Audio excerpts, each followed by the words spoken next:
Hello and welcome to today's episode of Juicing the Numbers. I'm your host, Joshua Tracy. And I'm not. I'm Corwin Heller. Just as good, just as stretchy. He's tall. He's white. He's here in the room. Corwin Heller. Yikes. What an intro.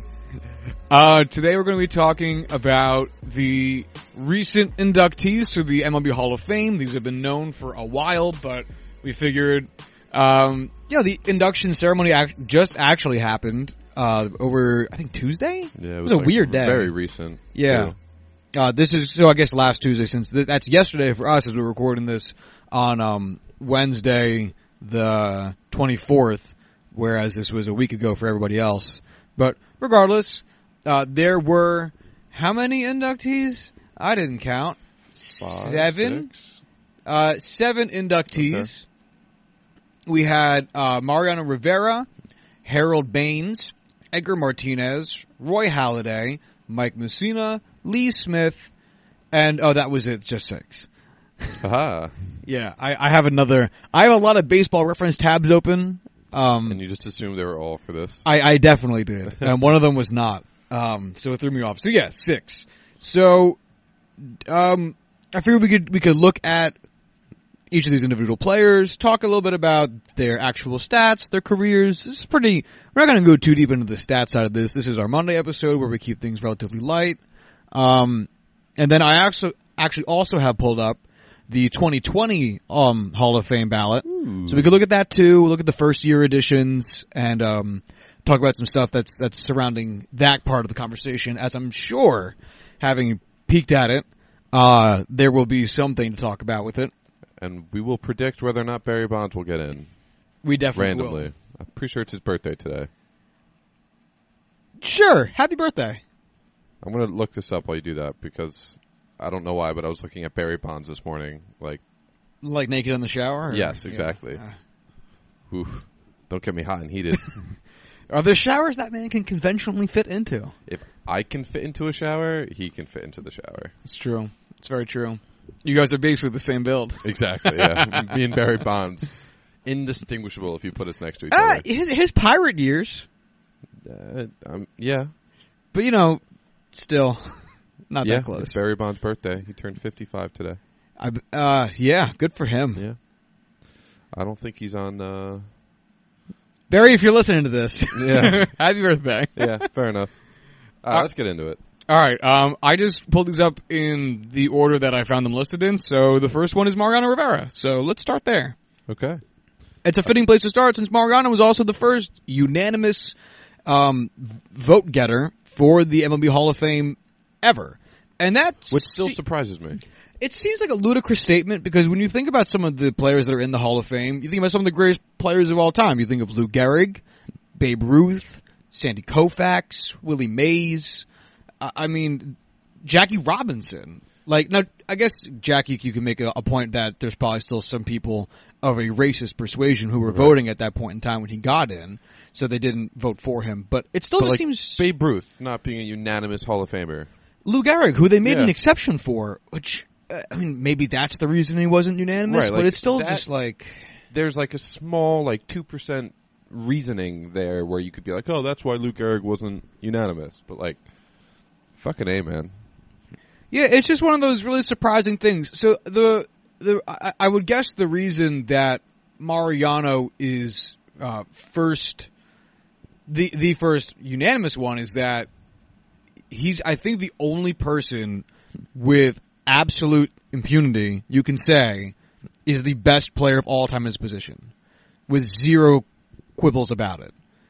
I wouldn't say that, just because there's always somebody who's going to have some argument for someone. That's the thing. I think he's the closest. I genuinely don't see a single argument for anybody but him. I just can't. And I'm not even trying to be. So Josh Hader has him there. I'm not even trying to be Yankee boy about it. I'm not even trying to be the homer about it. I just genuinely cannot think of a single person who rivals what he did, especially for the length of time in which he did it. You know what? Read me off his stats. Give me the full Monty. Real quick before I do, Babe Ruth, 95.1% Hall of Fame votes. Out of how many votes back then? Well, 95.1%. I don't have the... Okay. Yeah. Well, like, I want to know... He's missing 4.9% of the votes. But I just want to know, like, was it, like, one guy who voted no? It's actually right underneath it. 226. So, like, 2 dudes, 3 dudes voted no. I guess what's 1% of 200? So that's 2.5. So, yeah, just about, yeah. 2 to 3. Two I don't and a know half how that dudes. would work out, but, yeah. Well, No, I was thinking MVP votes. It doesn't matter. So, what was the total amount? 226 ballots. So you know what he could have been? 223 divided He was by probably left off of 226. some ballots. Yeah, that's probably true. Yeah, that's probably what it was. Because you only get 10 votes. Can you imagine voting for 10 people ahead of Babe Ruth? You'd be really fucking stupid. Especially because you can't even say, like, well, we got to get these people who were going to fall off the bat. This was the first year. Yeah. It was the very first year of the Hall of Fame, so no, you didn't. Yeah. Ty Cobb also on that ballot, 98.2. That's a high water mark. I wonder what. Now I'm just curious about who got the most before Mo. So 98.2. That's really fucking high. I'm not seeing many others in the 90s here. That might actually be the most up until now. What's funny is I'm sure that this came up. Hank Aaron got 97.8. I'm sure this came up when Mo got in before we talk about this. Johnny Bench got 96.4. Mike Schmidt got 96.5. Oh, Nolan Ryan got 98.8. That's really high. But yeah, so I'm sure this got brought up before, but I just can't think of these names for this conversation. Cal Ripken Jr. got 98.5 as well. Yeah, I'm going to go ahead. There's a few 97s now. Greg Maddox got 97. And anyway, it doesn't matter. So Mariano Rivera's stats. We're just going to do career stats since this is kind of the forum for it being the Hall of Fame discussion. He finishes his career with 56.2 wins above replacement. Which seems low. It's exceedingly high. He's a relief pitcher. Right, but I feel like if you don't look at just him being a relief pitcher, but if you look at him and the impact he's had for, well, the Yankees and for baseball and the level in which he played and the level in which other players have done similarly and gotten like double the amount of wins above replacement, I feel like 56, whatever it was, is low for that impact. It's not only because it's just so hard to accumulate wins above replacement as a relief pitcher. Right, but what I want to say, which I'm explaining poorly, is it shouldn't be that hard for relief pitchers who are that good to get. Okay. Now, yeah, no, I'm not with you. I got it. So anyway, 56.2 wins above replacement. He finishes his career with, let's go with some useless ones, 82 wins and 60 losses. There you go. 60 or 16? 6D. 6-0. Although, again, it's just a as irrelevant as it kind of is for starting pitchers, it is absolutely useless. Yeah, for relief pitchers. He had a 2.21 lifetime ERA. He played in 1,115 games, of which he started 10. Oh, all his rookie year when he was a starter. That makes sense.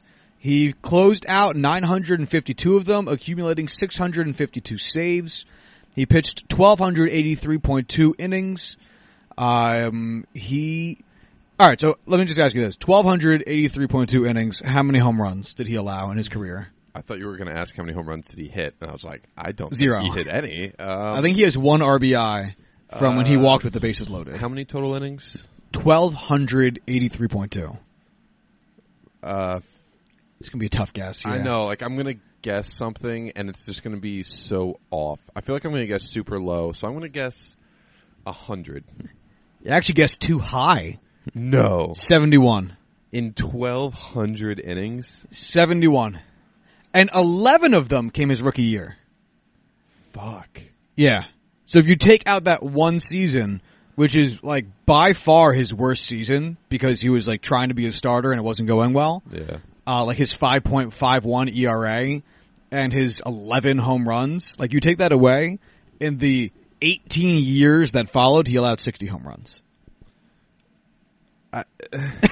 Like, I wasn't into baseball, and I genuinely wasn't conscious of baseball during his peak.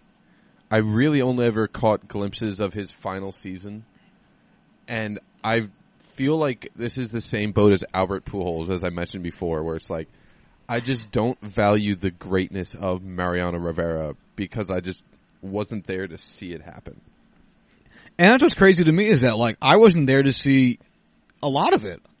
I remember Mo because, like, he played until 2013. So, like, when he retired, I was 19. So I have very good memories of Mariano Rivera. But the thing that still blows my mind is that he was doing it for so much longer. Like, his rookie year was my first year of life, 95. And I don't have, like, a good conscious memory of him until, like, I don't know, maybe like 03, 04 is when I think I can start remembering baseball players. Like 8, 9 years old. Yeah, around there. And it just blows my mind that he was doing it for earlier than that. Right. Like, yeah. Fucking nuts. Anyway, he also has a lifetime 2.76 FIP and a ERA plus lifetime of 2.05. Holy fucking heck. His 952 games is the all-time record. His 652 saves for anyone. Really? Any pitcher, I should say. Right, I was going to say, yeah. His 652 saves is the all-time record, and his lifetime ERA plus of 2.05 is the all-time record. Could you pull up the all-time leaderboards for saves to see how far off an active pitcher is? Ooh, an active pitcher, okay. Saves leaders. All time. Yeah, let's see. Because I think Craig Kimbrell's the highest active, but I don't think he's really that close. I feel like the only person who is both young enough and good enough to do it is like an Edwin Diaz. So apparently Francisco Rodriguez is, and I didn't realize he was still pitching. Oh, because he's not active. Maybe he just hasn't formally announced his retirement. When was the last time he pitched? 2017. Okay, he's not playing anytime soon. No, that's why I was so confused why his name was in bold. It might be in something, like it might just be like a different league.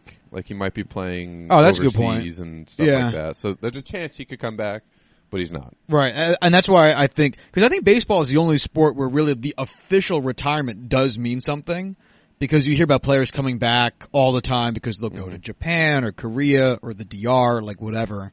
Anyway, the next person who I know is pitching is Craig Kimbrell at 339 career saves. He is currently 31. Oh, I was going to say 29, but yeah. And so that puts him 313 shy of tying Mariano Rivera. Do you think he's going to get that in the next 4 years, per se? No. Since it took him 10 years to get the first half. Yikes. Yeah. That's the other thing, is Mariano pitched for 19 years. How old was he when he debuted? I have his stats page up, so I could just look at it. I was going to say 44. Or, sorry, I'm 25, sorry. 25, yeah. 43 he retired. Okay, so 25. All right. So 18 seasons? 19 seasons. Okay. Yeah. After that, Fernando Rodney, who's just way too fucking old. He is 42. It's not happening, Fernando. Kenley Jansen's way down there. Jose Valverde's still in the league? I don't think that's true. Please don't let that be true. All right, now hold on a second, because I am questioning. So he retired in 2014, or at least that's when his last professional game was pitched, which makes a lot of sense. So Jose Valverde is a relief pitcher, okay? He has 288 career saves. That's more than Aroldis Chapman. He played for 12 seasons. He's 32nd on the all-time saves list. How much do you think his career wins above replacement is? How many saves? 288. He led the league 3 times.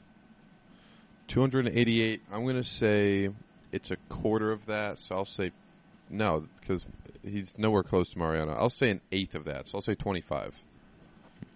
11.5. Yikes. That's what I'm saying. It's so tough to accumulate WAR as a relief pitcher. It's just fucking tough. Which doesn't make sense. Yeah, man. I get that they just don't have a lot of appearances. They don't have a lot of innings.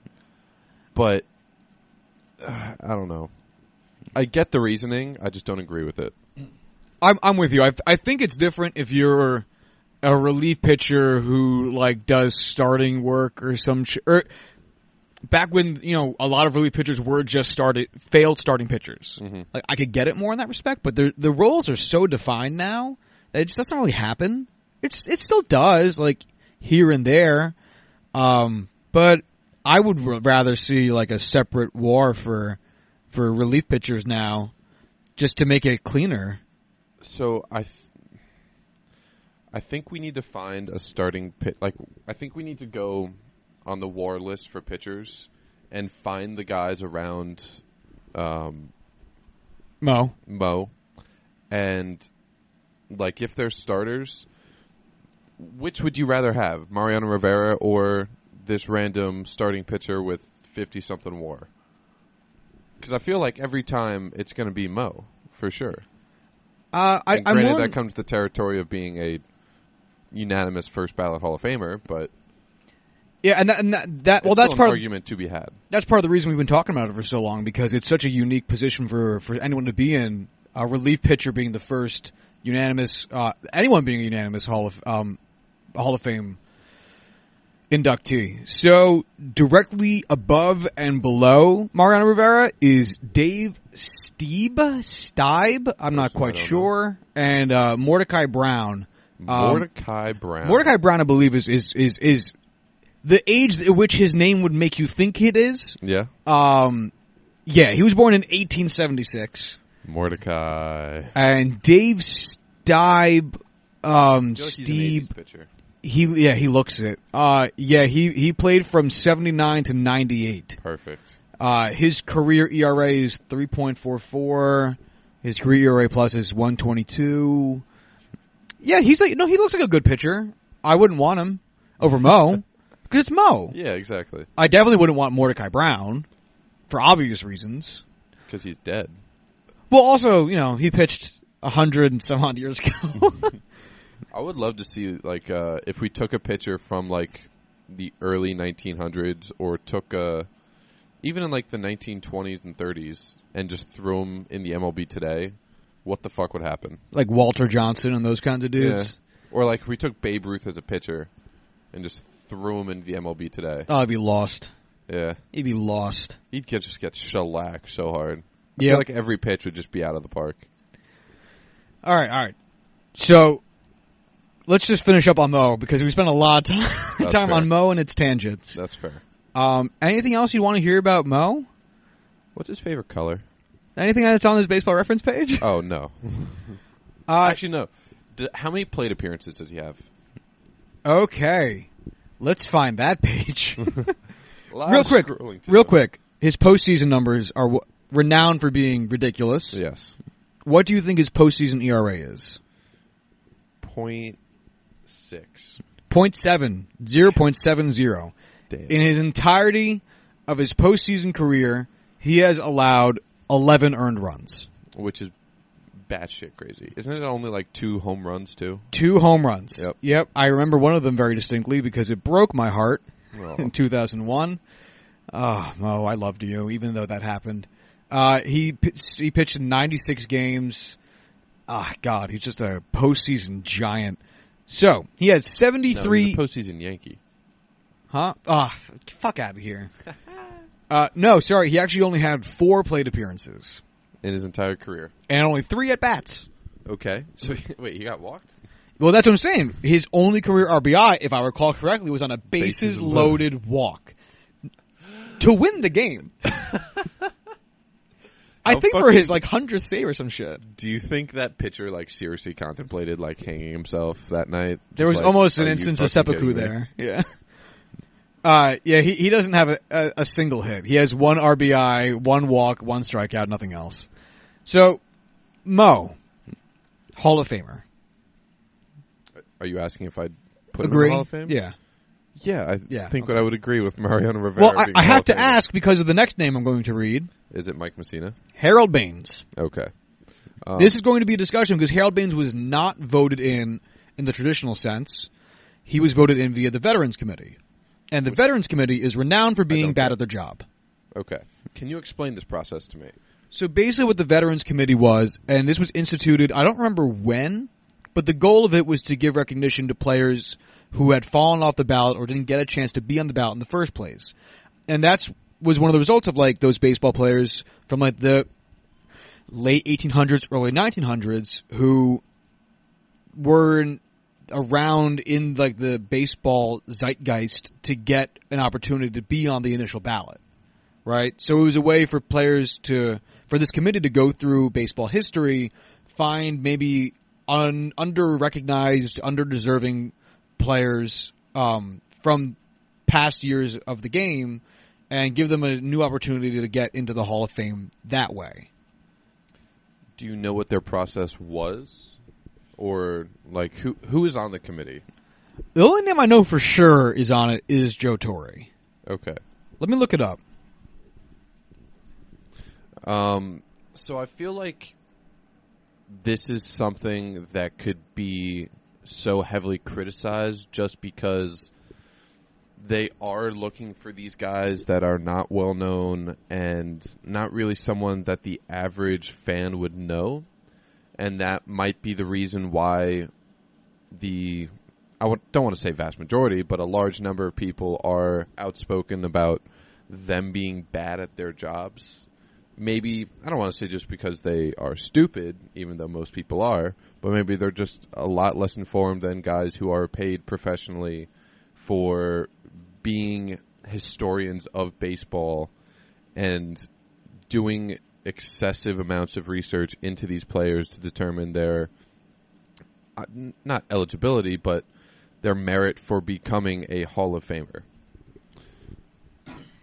So, it actually, it's weird because I'm guessing it started very much so around the beginning of the Hall of Fame because its Wikipedia page is very much so intertwined with the Hall of Fames.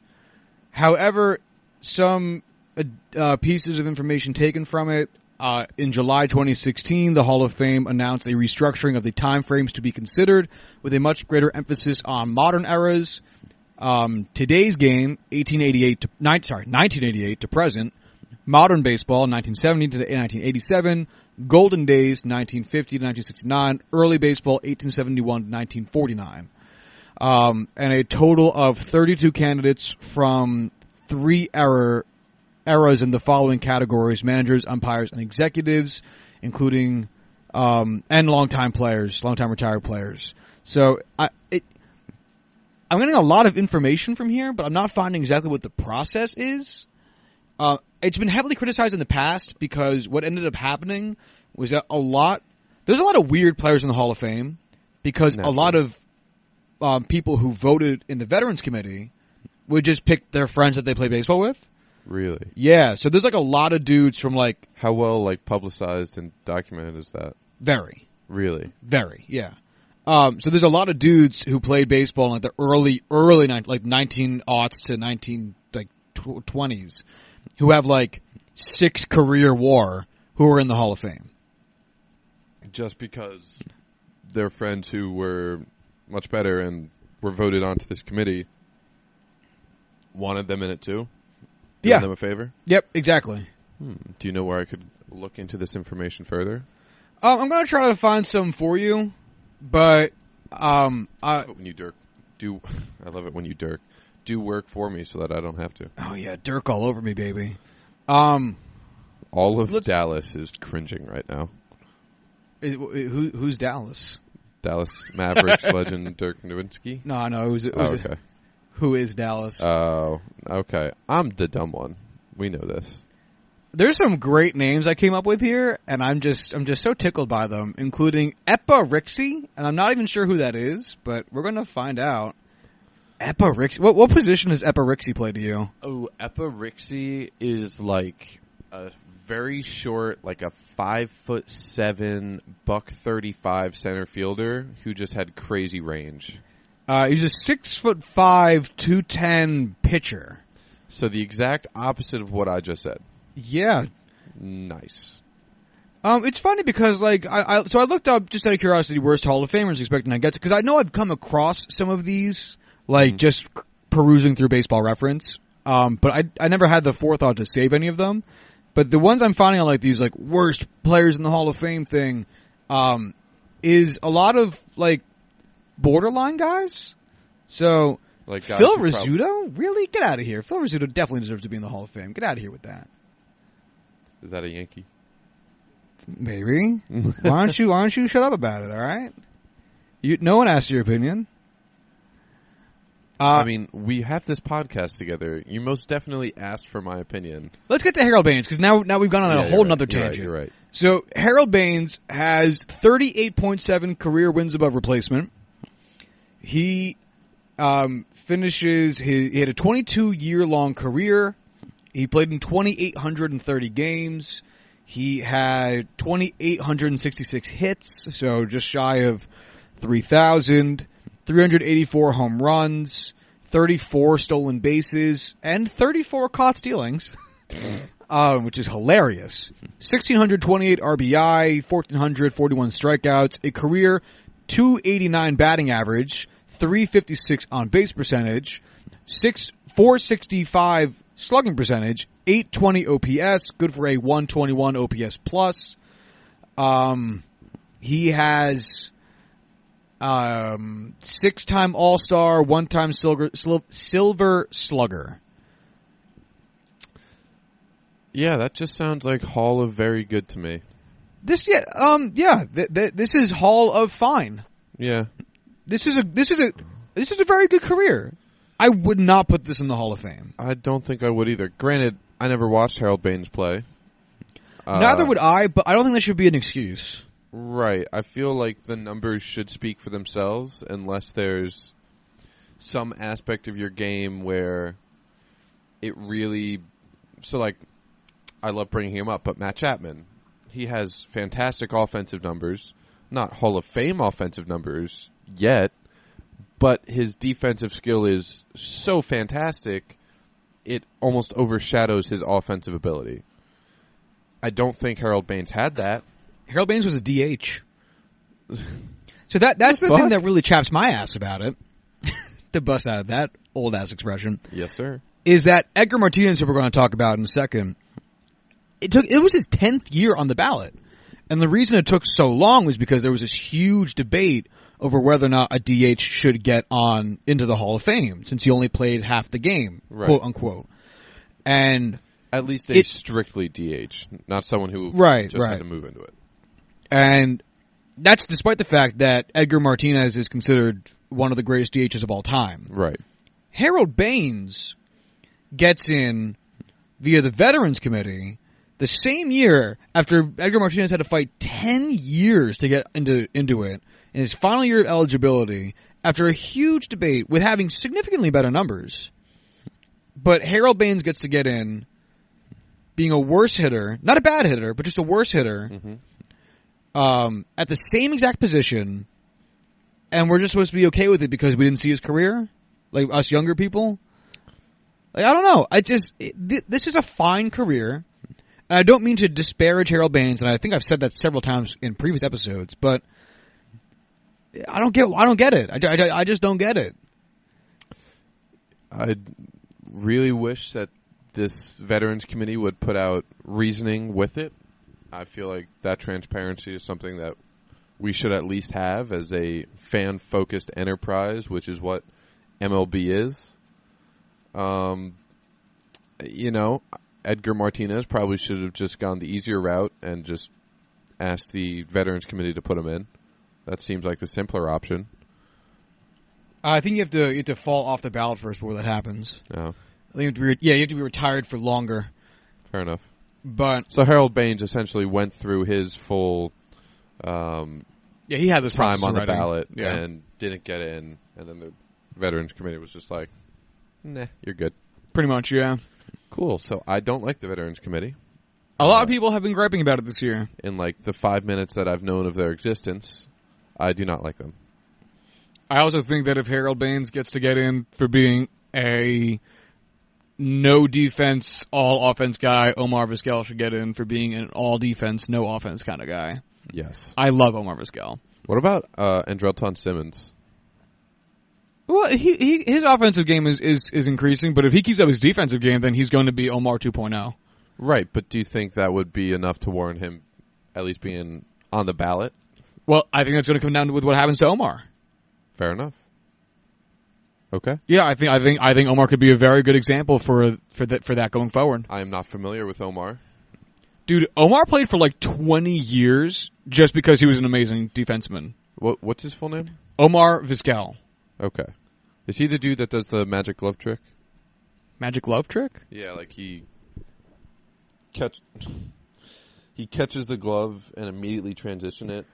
Like, oh, yeah, that's him. Okay. Yeah, you saw that video from the All-Star game? Yeah. Well, like I've seen those videos for a while now, and like I'd always see those highlight videos per se, but I just never was around to watch him play, so I didn't know much about him. Oh, no, dude. Oh, watching like old Omar highlights, oh, dude, it's so much fun because he's just a wizard with the glove. This is such a tangent, and I really do want to transition to Edgar Martinez, but so Omar Vizquel actually has more wins by replacement than Harold Baines at 45.6. And this is how good his defense is. So Harold Baines finished with an OPS plus of 121. Mm-hmm. Omar Vizquel has an career OPS plus of 82. Holy shit! 82. What's his D-WAR? I'm going to get to that. He played for 24 years based on defense. Yeah. Defense. That's hard to do when you're just doing it on offense. He played from 1989, his age 22 season, to 2012, and his age 45 season. His D-WAR is 29.5.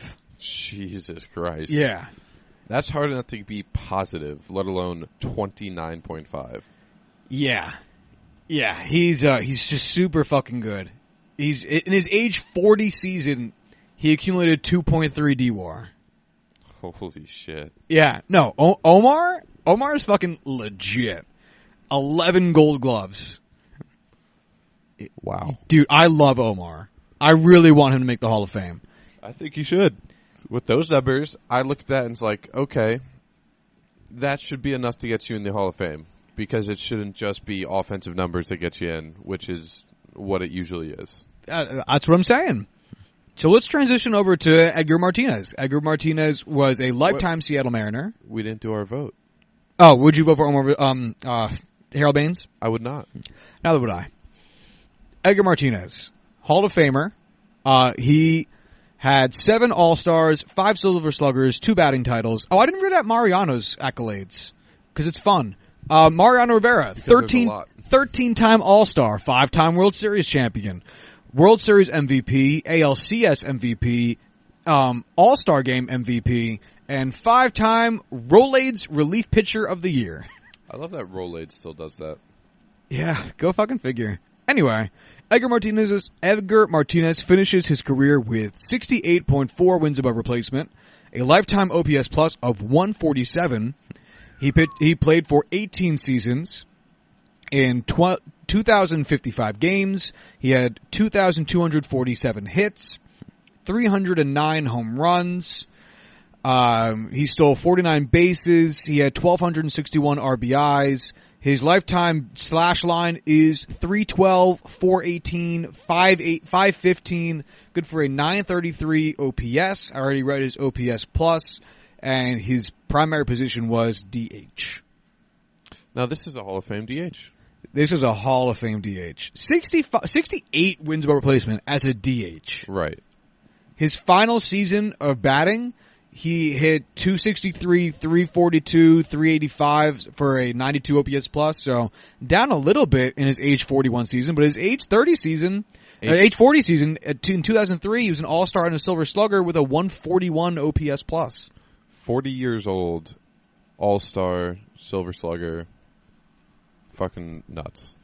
I wish I had better words to express my emotions there, but we know the struggles with that.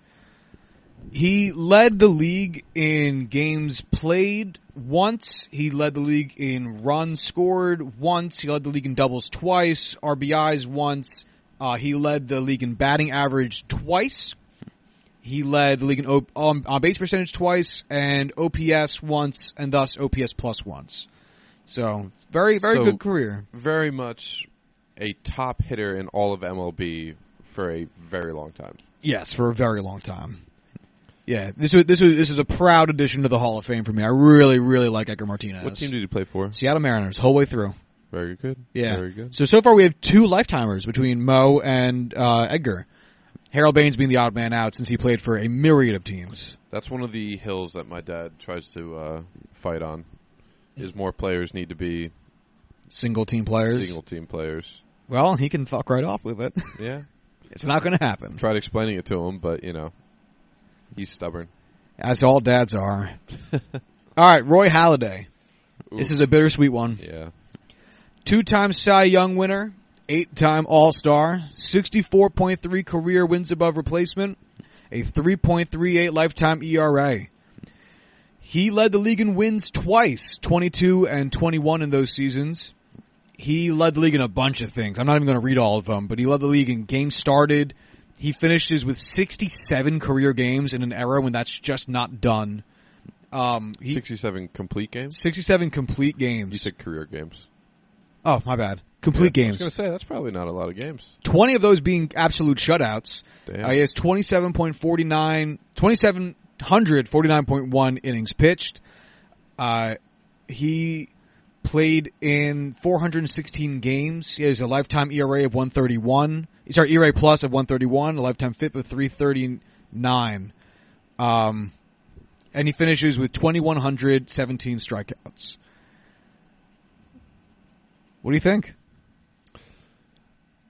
He's one of the guys where, like Mo, I didn't see him at his peak, but I very much knew who he was and knew of his greatness even though I wasn't into baseball. And in my own little world, in my own personal Hall of Fame, I think that should be enough. If I know how great someone is without watching the sport and without understanding it, but I know if you ask me, who's the best pitcher in baseball right now, I could be like, it's probably Roy Halladay. That's very much, very good credit towards my Hall of Fame vote. Yeah, I'm with you on all fronts. I also didn't spend much of my life watching him. He was with Toronto up until 2009, so I must have watched him pitch, but, I was never much one. Up until, 2014 or 15, I didn't really pay attention to players on other teams much, unless it was the Red Sox, because I just loathed them. So I remember him because I remember the complete games, but I don't remember specific games watching him pitch. But I always remember him being one of the guys. Do you think of him as a Toronto Blue Jay when you think of him? Yeah, absolutely. Because I think of him as a Philly. Which is funny, because he only played 4 years in Philadelphia. Right, as but that was the end of his career. That's exactly. That's what I was going to say. Him. It was only 4 years, but those are the last 4 years, so right. I'm not surprised. Plus, we're a little closer to Philly than we are Toronto. Just a smidge. You know what? There's actually a decent chance I saw him pitch in person. Really? We went to a bunch of Phillies games as, that age range, and I just didn't give a shit back then, so I didn't really pay attention to who was pitching. But there was, a decent chance I saw him pitch at some point. That's awesome. I wish I remember seeing him pitch if I did, but, I know what you mean. Yeah. I know what you mean. That's okay. He's a very interesting combination of old school pitcher with all the complete games and modern pitcher. So what does he have your vote? Oh, absolutely. Yeah, same. This was an easy one. I think he probably ended up getting in on the I think this was his first ballot. I also believe that. I think he got more votes than he would have otherwise because of his right. untimely death with the plane crash, but at the same time, binary thinking, if you are or are not a Hall of Famer, at some point on some ballot, Roy Halladay's a Hall of Famer. Right. Yeah. All right, then let's take that to your favorite person on this ballot, Woo-hoo. Mike Messina. Yeah. He was a 5-time All-Star, a 7-time Gold Glover. He had the unfortunate luck of never winning a World Series. He bookended Yankees World Series by being there from 2001 to 2008. The Yankees having won in 2000 and 2009. He spent all of his time in Baltimore and New York. He pitched in 270 games, a lifetime ERA of 3.68, lifetime WAR of 82.8, just fucking massive.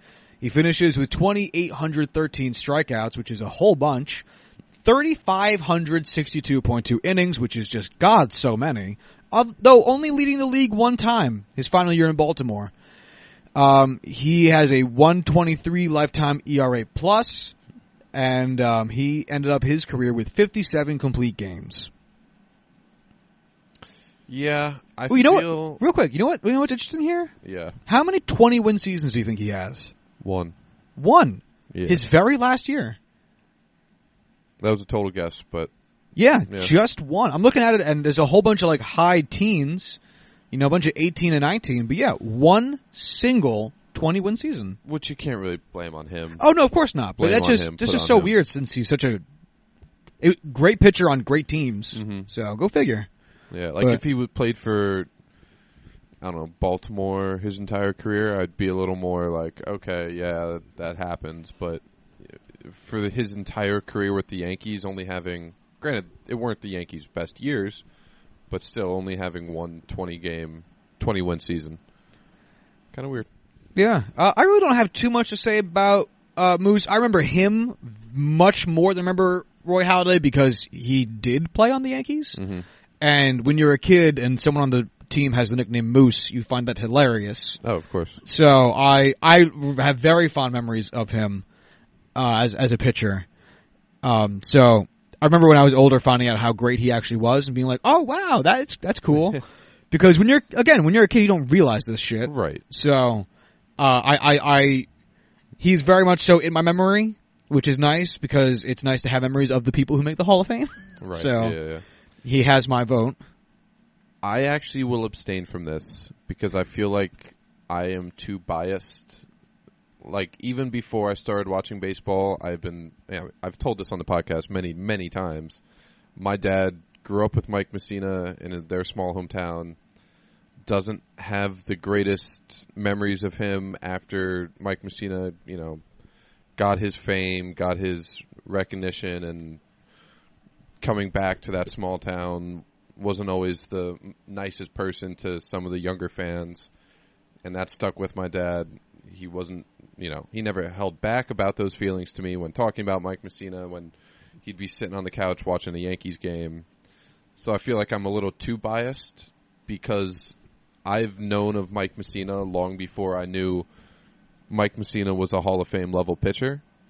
So I feel like just that image is too tainted for me to have an honest ballot vote.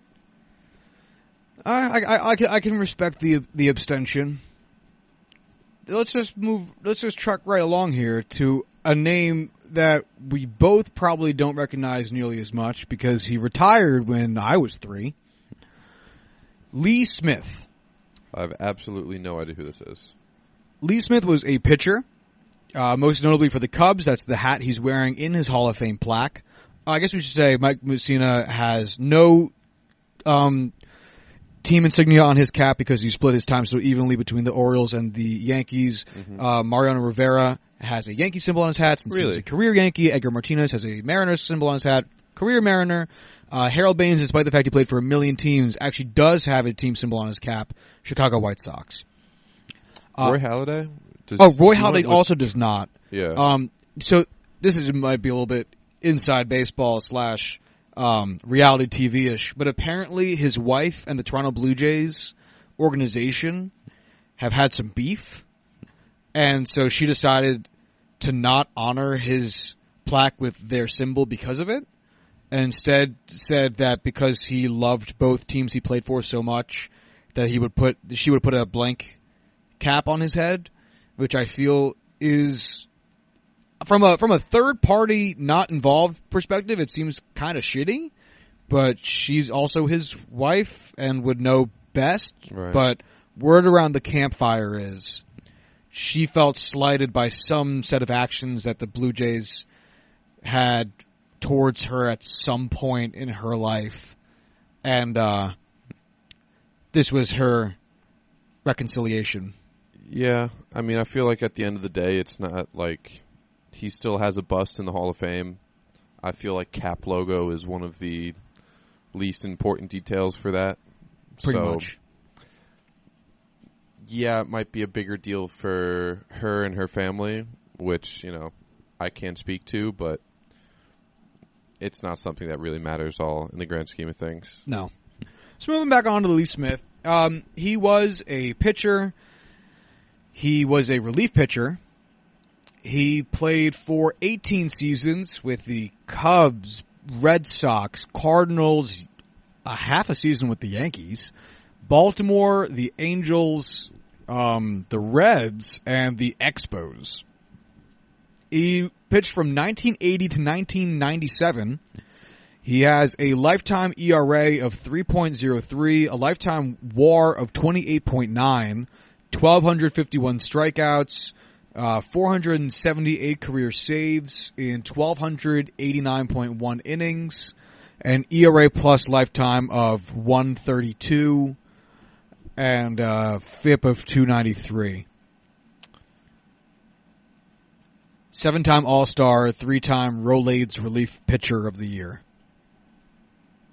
I mean, I feel like He's third all-time on the saves leaderboard. Right. I'd say yes to this. I'd vote him in, but it feels weird, especially following up from Mariano Rivera. I feel like that would have hurt his chances even more. Just like being on that same ballot and having to have your stats compared to Mo's. Well, Lee Smith is also a Veterans Committee ballot. Because, like I said, he retired in 1997. So he's been on the... I'm surprised that he hasn't gotten in then. Because looking at those numbers, third all-time there, 3-time reliever of the year. This is where I think the Veterans Committee comes in handy. Right. Because now that relief pitchers are getting valued a little bit differently, like when Lee Smith retired, he did have the most saves in history. Because Trevor Hoffman and Mariano Rivera came after him. Right. So this, I think, is fine. Don't get me wrong. I don't have anything against the purpose of the Veterans Committee. I just, from what I've heard about their history in the past, literally in the past 20 minutes, No, you are right to be suspect of them. Yeah. You want to know my favorite fun fact about Lee Smith, though? Yes. He was scouted and eventually signed by, and as a result of, Buck O'Neil. Really?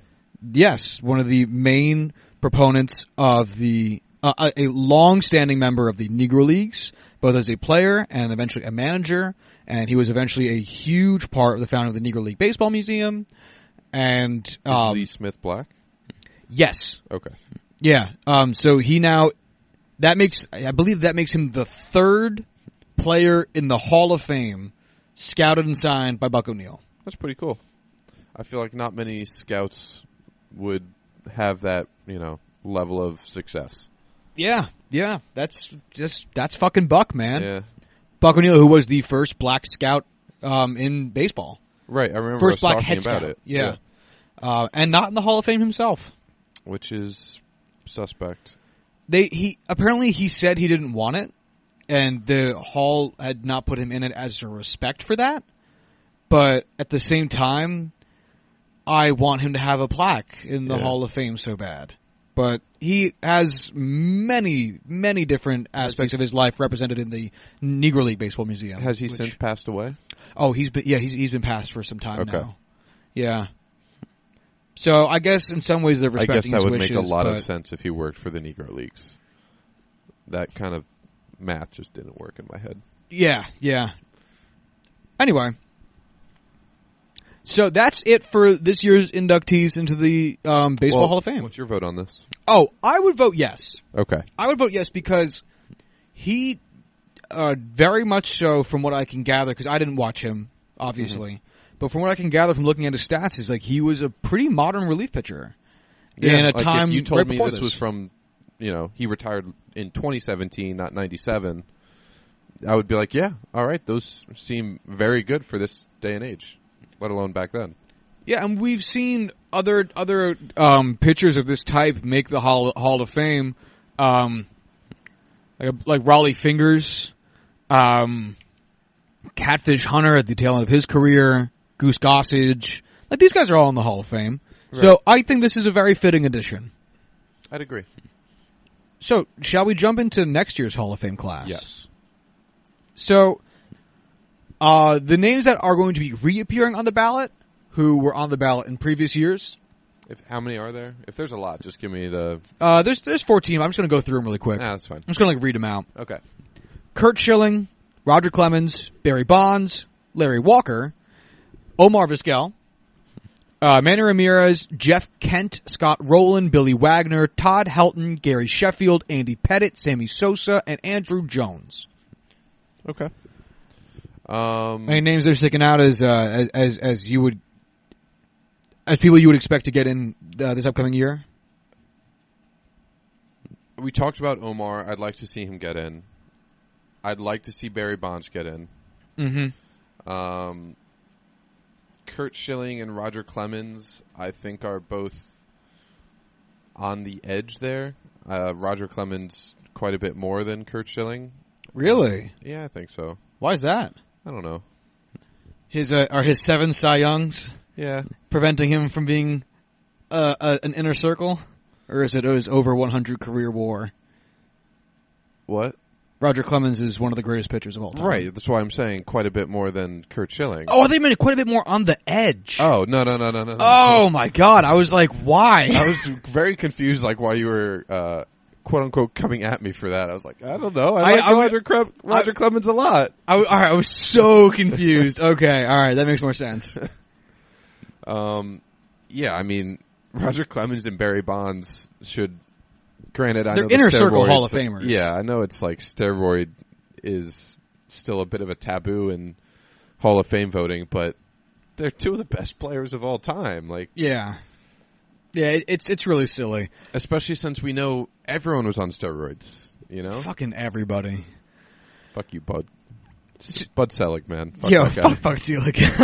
Yeah, Curt Schilling, Barry Bonds, Roger Clemens, all. I think will get in eventually. They're all in their 8th year of eligibility, so they're going on this trip together. So what? You have 10 years total. 10 years total. So they also have next year if they don't get in. Sorry, I should say 2 years from now if they don't get in this coming year. They're 3 guys based on career alone. I would like to see in. I don't care for Curt Schilling as a person, but career wise, if we're going to keep the Hall of Fame as kind of an asshole, little bit. Omar, as we said, I'd like to also see in. Manny probably won't for the same reason as Sosa. Steroids. Gary Sheffield, I think, also has a steroid past in there. I genuinely don't remember. I think he does. But he's a guy I also would like to see in there. Andy Pettitte also has a steroids past. He's a guy I would like to see in there. I feel like Andy Pettitte is on the level of Hall of really good. I think he might be too. I'm not going to be like distraught if he doesn't get in, right? Because if you said he's close but not quite there, I go, yeah, fair. Okay, sure. You'd like to see him in, but there's a lot of arguments against it. Yeah, and I can buy most of them. Yeah. Andrew Jones is a guy I would like to see go in because he was such a great player for such a long time. But at the same time, we can get more into him when this comes up next year. So we have 6 new members of the ballot. Ready? Yes. Derek Jeter, Bobby Abreu, Jason Giambi, Cliff Lee, Rafael Forcal, I'm not sure, and Eric Chavez. I think the first 3 will get in. I don't think the other 3 will. I'm very interested. So Derek Jeter, let's just do high level shit. Right. 72 career wins above replacement, a lifetime batting average of .310, 3,465 hits, and an OPS plus lifetime of 115. Rookie of the Year, 5-time World Series winner, 14-time All-Star, 5-time Gold Glove, 5-time Silver Slugger, World Series MVP, All-Star Game MVP. I will admit, I think Derek Jeter has been a bit overrated for some of the things that he's done in his career. I do think he's a first ballot Hall of Famer, though. I think so, too. I think that's fair. I think his defense especially gets overrated now that we have defensive metrics. Not that his defense wasn't fun to watch and because decent. I think that's why it was overrated, because it was so exciting. Yeah, the jump throws that he turns are now almost routine. Right. But those are his. Because everyone saw him do it and was like, fuck, I want to do that. And it's a great way of doing it. Yeah. It's efficient. He's going to be first ballot, easy. I'm actually genuinely curious if he will be the second unanimous vote. I don't think he will. I'm not sure. I don't. If you made me pick like what percent you think it's going to be that he'll get in via unanimous vote, I'm torn. I'll say 40%, but I feel like it's high enough to be 40%. Just because he has such a, this career is insane in terms of his success as an individual and the teams he was on. Mm-hmm. He's not he's not like a unanimous greatest at his position because he's a shortstop, and exactly like Mo was, and I can feel comfortable using that as my argument. But I feel like he's just such an easy dude to pick because of his team and individual success. Doesn't help that he's so likable. Yeah, and he's also a very personable dude. Yeah. So I'm not saying it's going to happen. I'm not going to be surprised if he gets 92% of the vote or even 78% of the vote. What I was going to say was I feel like he's going to get in with something like 92% of the vote, where there's still a vast majority of people are saying Derek Jeter is a first ballot Hall of Famer, but there's still enough there where it's like there's some people who aren't super crazy about him. So let's go to Bobby Abreu. Oh, real quick, yes or no? I think we both said yes for him. Yeah. Bobby Abreu, 60 career WAR, 2-time All-Star, 1 Gold Glove, 1 Silver Slugger, 2,470 hits, 128 OPS plus. Yeah, it's a Hall of Famer. I like Bobby Abreu. I also like Bobby Abreu. I'm gonna say not this year.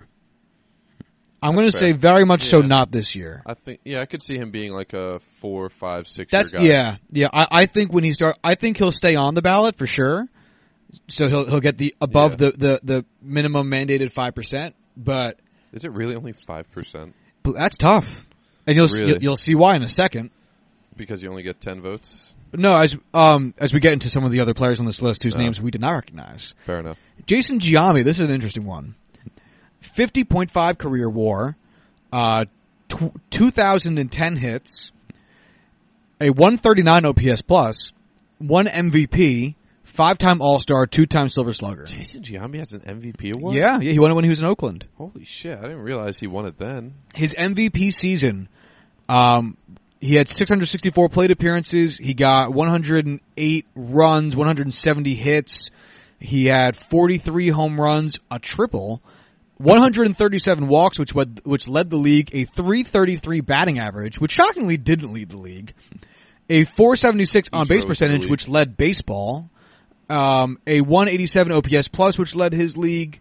That's his That's his MVP season. His next season after that's even better, but I'm not going to read off all those numbers. I'm not going to be surprised that 333 didn't lead the league because Ichiro was there.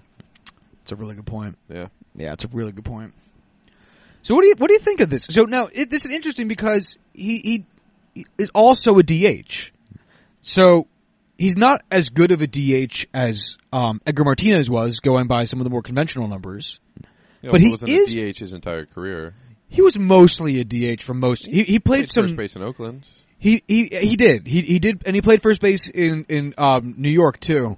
But he played a lot of time. Actually, I think it splits it up for us. So I should be able to look at it real quickly. Where did you start in defense, my friend? Appearances. Here we go. He had 1,307 first base appearances. Oh, actually, no. 595 DH appearances. So that's actually a lot. It's very different. Yeah. So I was going to compare him because he's worse as a DH I don't want to say worse, but he's not as to Edgar Martinez's level as a DH. But he's better than Harold Baines. Yeah. So he also has that steroid past. Oh, fuck, that's right. Yeah, I forgot about that. And I think that's going to keep him off for quite a while. He could be very much so what the precedent is with Bonds and Clemens. Like if they get in, maybe he follows a year or two after that. I would hope it takes longer than that, just because if it takes this long for Barry Bonds to get in, I feel like Jason Giambi is several steps back from Barry Bonds. He is, but the only reason it's taken Bonds and Clemens so long is just because of the steroids. Yeah, so I think once that Band-Aid gets ripped off, you'll have more of these steroid guys who kind of start flooding in. I think I'm 40-60 in favor of him not getting in his career. Not because I don't think he deserves it, just because I don't think he will. I'm kind of in your thinking. I'm not sure why I even think it, but I kind of also just don't picture Jason Giambi as a Hall of Fame career. Yeah. He's so good, which is what makes it so hard. And I really did like him when he was a Yankee so much. Mm-hmm. He's still lovable. Yeah, he's a nice dude. For I just can't picture him as being, and this is such a nonsense argument. I just can't picture him being in the Hall of Fame. Maybe because when you watched him on the Yankees, he was never he was one of the best, but he was never the best player on the Yankees. He was always behind Jeter and A-Rod and all these other huge name guys that he was just kind of overshadowed a little bit. So what's funny is I thought he retired in 2008, and he retired in 2014. Which makes sense because he's on the ballot now. But he got traded from the Yankees in 2008. That's probably why I thought he retired. Yeah. So, yeah, anyway. Let's go to our next guy, Cliff Lee. He won a Cy Young, 4-time All-Star. He has an ERA title, 43.5 career wins above replacement, 1,824 strikeouts, 143 wins. No, I don't know. One really great season, I don't think is enough to really get you in the Hall of Fame, and I don't think the rest of his career was enough to warrant it. And so this is what I'm saying by 5% is actually going to be tough, because if you get 10 years of career service in the MLB, which is the minimum allotted amount to be considered for the Hall of Fame, they usually just put you on the ballot. Yeah. And Cliff Lee pitched for 13 years. And do you really have to play for 10 years to be able to be eligible for the Hall of Fame? Outside of extenuating circumstances, like, although I think Lou Gehrig played for more than 10 years, but also Sandy Koufax, I don't think. Oh, did he? There's a few guys who didn't. There's a few guys, I forget who, but there's a few guys who didn't play for 10 years that got in due to, like, medical problems. Right. Oh, no, it was Lou Gehrig they waived the 5-year wait time so we could get him while he was alive. But outside of that, 10 years of service. Okay. So I actually think Cliff Lee might fall off the ballot in his first year. Oh yeah, I'd agree with that. And it's only going to be more of my point for these next two guys. First is Rafael Forsall for call. Rookie of the Year, 3-time All-Star. He won the World Series in 2011. He is a shortstop with 39.4 career wins above replacement, 1,817 hits, a career OPS plus of 96. Yikes. Off the ballot in his first year. Yeah. Yep, but he played for 14 years. And last but not least, Eric Chavez, 6-time Gold Glove, Silver Slugger, 37.5 career WAR as a third baseman with 1,477 hits and a career OPS plus of 115. Off the ballot in the first year. Yeah. Maybe not first year, but not staying on for very long. I think he's gone his first year. That's fair. I'm not going to stand here and argue against that. Yeah. It's just going to be too tough, especially with the names getting added on this year in Jeter, Giambi, and Abreu, who we can argue about whether or not those guys will get in, but one thing's for sure, they will get votes. Yes. So that means less votes to go around, and I just don't see those last two guys getting in, staying on for a second year. So go figure. So I was thinking of this when I brought up when we're talking about Giambi and Ichiro being around, I don't know exactly how many years until he is eligible for the ballot, but do you see him as being a first ballot Absolutely. unanimous guy? Unanimous will be tough because he hit singles, and people are going to say, well, he didn't hit home runs. Well, he didn't hit doubles because people suck. Yeah, people are dumb. That's a very dumb argument. It's a stupid fucking argument. But at the same time, we see that kind of shit for like literally every player ever. Yeah, So that's true. That's The fact that it's taken us this long to get a single unanimous player. and that's what I'm Yeah. saying. Like, you get stupid arguments from stupid people, or someone's going to say, "Well, he was great up until like those last 2 years, like in Miami," or something. Yeah, And that's people gonna, fucking so stupid. yeah, exactly. So I think he's going to be a first ballot for sure, but Right. I don't think he'll be unanimous. Do you have a player in mind that you would say is you very would fucking words you would very much argue will be a unanimous player after this? I would pick Jeter off the bat. Right, as you said. Yeah. Outside of Jeter, it's going to be a stretch for me. I'm trying to think of who else would be like duly eligible soon, and I'm not sure if Mike Trout keeps this up forever. Then Mike Right. Trout. What about like Albert Pujols? I was thinking Pujols. I don't think he'll be unanimous. Just because of the fall off. That defense is never part of his game. It's true. I'm trying to think. That's the thing. I'm trying to think of bad reasons. Because the thing is, if I had my ballot in front of me and I was voting, Well, I would Mike pick Trout's Albert. from New Jersey, and players from New Jersey never work out, so he Of course, clearly never can't do. be a Hall of Famer. But it's tough because, like, you want to say that, like, I would vote for Albert Pujols, but you have to sit here and try to think of what are some dumb reasons someone wouldn't vote for Albert Pujols. Right. And so that's what I'm trying to do with all these people. And so it's tough because, like when Pedro was up for a Hall of Fame ballot, I would pick. He is in the Hall of Fame, but I would have picked Pedro. Like, he'd be on my ballot, and I don't know why anyone didn't vote for Pedro. But there's a percentage of voters who did not vote for Pedro, and I do not understand it. So, I don't know. Unanimity is such a weird topic now that it's happened. That's a word I don't even think I could possibly say if I tried. That's okay, pal. I got it for both of us. Thank you. So I just don't know who to even consider because, like, Ken Griffey Jr. was thought that he could get it, and he didn't because people didn't vote for Ken Griffey Jr. This fucking So- kid, man. I just don't.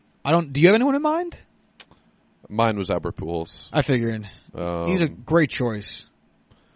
He's man, well loved thinking too. about it, like World Series wins. yeah, like on the pitching side of it, I mean, the best pitcher of you and mine, our generation, is Clayton Kershaw for sure. But I could definitely see reasons why people wouldn't want to vote him in. His first year. I don't know. It's hard to say. Like you said, like there's always something for someone. CC Sabathia. This is going to be a tough one. Yeah, I don't think he gets in unanimously. I don't think unanimous either. I'd love to see that, for Right. obvious because I'm a huge Yeah, of CC course. fan, but I don't think it's going to happen either. But it's interesting because he has a lot of the conventional stats under his belt. Right, he has the counting stats. Yeah, in addition to, he's got the Cy Young, he's got a World Series, he's got that stuff. But he also does have, he has the 3,000 strikeouts. I don't think he has his 250th win yet, but he's close. Or he got it and I forgot already. But regardless, he'll make an interesting case. Yeah, I mean, I think he's definitely a Hall of Famer. I Yeah. don't know if he gets in his first year or not, especially because... Depends on who was on the ballot at that point. Right, exactly. So, we'll see. I don't have anyone else that's jumping out to mind, though. Yeah, me neither. I guess Ichiro would have been my guy, too, along with Pujols. I would hope Ichiro would get at least a very high 90s percentage, but... What do you think of Alex Rodriguez? Well, Is steroid that stuff. waiting on Barry Bonds? Yeah.